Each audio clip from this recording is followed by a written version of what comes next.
2024 শেষে 2025 শুরু হতেই বছরের শুরুতেই এবার একাধিক নিয়মে বদল। এবার পিএফের পেনশনে বড়সড় পরিবর্তন। একদম সম্পূর্ণ বিষয়টি ডিটেলসে আলোচনা করব। তার আগে চ্যানেলে নতুন হলে চ্যানেলটিকে সাবস্ক্রাইব করে বেল আইকনটি বাজিয়ে অল নোটিফিকেশন অন করে দিন এই ধরনের গুরুত্বপূর্ণ আপডেটগুলি ঠিক সময় মতো পেতে। বন্ধুরা, কর্মী প্রভিডেন্ট ফান্ডের অচি পরিষদ সুপারিশ করেছিল পিএফের পেনশনে টাকা যে কোনো ব্যাংক থেকে তোলা যাবে। অবশেষে তা কিন্তু এবার কার্যকর হয়েছে। সিদ্ধান্ত হয়েছিল আগেই, সেই অনুযায়ী বছরের শুরু থেকেই ইপিএফ, ইউপিআই সহ বেশ কয়েকটি ক্ষেত্রে নিয়ম বদল হয়েছে। তাতে গ্রাহকদের একাংশ যেমন উপকৃত হবেন, তেমনই কোনো কোনো ক্ষেত্রে লাভবান হবেন সংশ্লিষ্ট সংস্থাগুলিও। কর্মী প্রভিডেন্ট ফান্ড অচি পরিষদ সুপারিশ করেছিল পিএফের পেনশনের টাকা যে কোনো ব্যাংক থেকে যাতে তোলা যায়। অবশেষে কিন্তু তা এবার কার্যকর হয়েছে।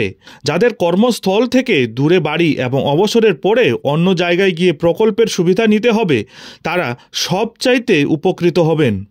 এতদিন এই সমস্ত ক্ষেত্রে পেনশন পেমেন্ট অর্ডার এক আঞ্চলিক দপ্তর থেকে অন্য আঞ্চলিক দপ্তরে নিয়ে যেতে হতো। পেনশন ব্যবস্থা কেন্দ্রীয়ভাবে পরিচালিত হওয়ায় জটিলতা কাটবে এবার। অন্যদিকে ফিচার ফোনের জন্য আনা ইউপিআই 123 পে এর ক্ষেত্রে লেনদেনের ঊর্ধ্বসীমা 5,000 টাকা থেকে বাড়িয়ে 10,000 টাকা করেছে রিজার্ভ ব্যাংক। এনপিসিআই এর সিদ্ধান্ত, কোনো ইউপিআই পরিষেবা সংস্থার পুরো বাজারে অংশীদারি 30% বেশি হতে পারবে না। তবে সম্প্রতি এই নিয়ম রূপায়ণের সময় 2 বছর বাড়িয়ে 2026 সালের 31 ডিসেম্বর করেছে তারা। তাতে স্বস্তি ফিরেছে গুগল পে, ফোনপের মতো সংস্থাগুলির। পাশাপাশি জিএসটি পোর্টালের নিরাপত্তা ব্যবস্থা বাড়ানো হয়েছে নতুন বছরে। করদাতাদের জন্য শুরু হয়েছে বহুস্তরীয় যাচাই পদ্ধতিও।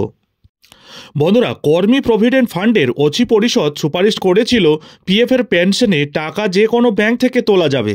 অবশেষে তা কিন্তু এবার কার্যকর হয়েছে। সিদ্ধান্ত হয়েছিল আগেই, সেই অনুযায়ী বছরের শুরু থেকেই ইপিএফ, ইউপিআই সহ বেশ কয়েকটি ক্ষেত্রে নিয়ম বদল হয়েছে। তাতে গ্রাহকদের একাংশ যেমন উপকৃত হবেন, তেমনই কোনো কোনো ক্ষেত্রে লাভবান হবেন সংশ্লিষ্ট সংস্থাগুলিও। কর্মী প্রভিডেন্ট ফান্ড অচি পরিষদ সুপারিশ করেছিল পিএফের পেনশনের টাকা যে কোনো ব্যাংক থেকে যাতে তোলা যায়। অবশেষে কিন্তু তা এবার কার্যকর হয়েছে। যাদের কর্মস্থল থেকে দূরে বাড়ি এবং অবসরের পরে অন্য জায়গায় গিয়ে প্রকল্পের সুবিধা নিতে হবে, তারা সবচাইতে উপকৃত হবেন।